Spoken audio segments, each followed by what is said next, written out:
नमस्कार, आप देख रहे हैं अखंड भारत टीवी। मैं हूं आपके साथ प्रतीक। इन दिनों जोशीमठ ने पूरे देशवासियों का ध्यान अपनी ओर केंद्रित करा हुआ है। कारण लोगों के टूटते हुए आशियाने। जोशीमठ का हाल इतना बेहाल है कि कभी भी वहां भारी पैमाने पर भूस्खलन हो सकता है। सैकड़ों घर किसी भी पल ढह सकते हैं। जोशीमठ में 610 घरों की दीवारों में दरारें आ चुकी हैं। अब तक 60 परिवारों को सुरक्षित स्थानों पर ले जाया जा चुका है, पर अभी भी 90 और प्रभावित परिवारों को सुरक्षित स्थानों पर ले जाना बाकी है। प्रभावित स्थान में लोगों के घर समेत कई दुकानें और सरकारी दफ्तर भी हैं, जिनको अब मजबूरन खाली करना अनिवार्य है।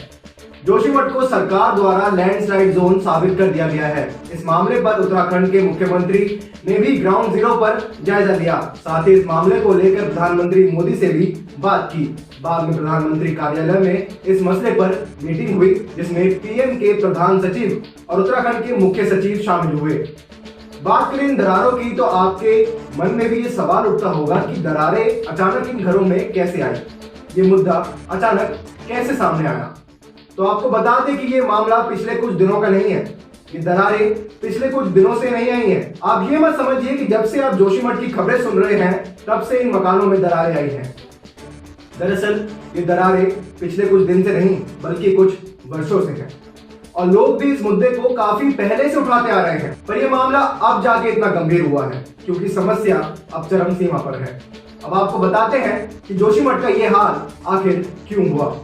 पिछले साल 7 फरवरी 2021 में जब जोशीमठ से 30 किलोमीटर दूर एक ग्लेशियर टूटा, तब इसके मलबे ने मिट्टी के पहाड़ों पर जबरदस्त दबाव डाला, जिस पर जोशीमठ शहर बसा हुआ है।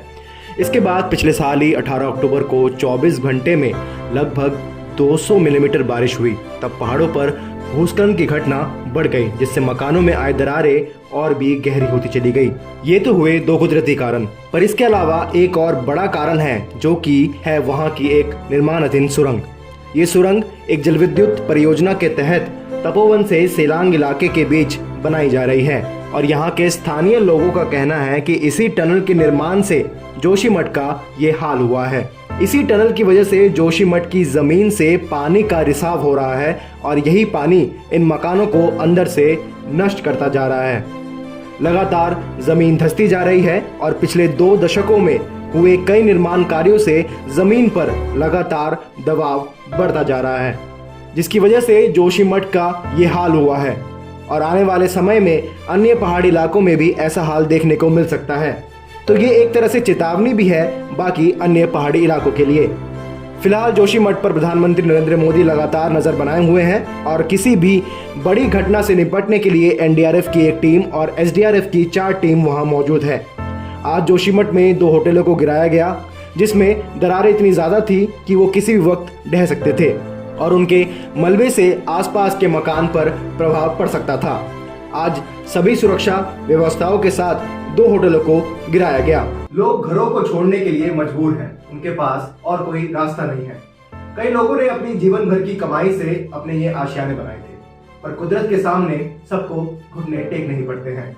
जो घर अब रहने लायक नहीं है, उन पर प्रशासन ने लाल रंग का क्रॉस बना दिया है, जो संकेत देता है कि ये घर अब रहने लायक नहीं है और किसी भी वक्त ये घर गिर सकता है। लोगों की आंखें नम हैं। उनका कहना यह है कि पाई पाई जोड़कर जो घर उन्होंने बनाए थे, उनको यूं पल भर में कैसे छोड़कर चले जाएं। ब्यूरो रिपोर्ट, अखंड भारत टीवी। ऐसे ही तमाम बड़ी खबरों के लिए बने रहे अखंड भारत टीवी के साथ। हमारे चैनल को लाइक कीजिए, शेयर कीजिए, सब्सक्राइब कीजिए।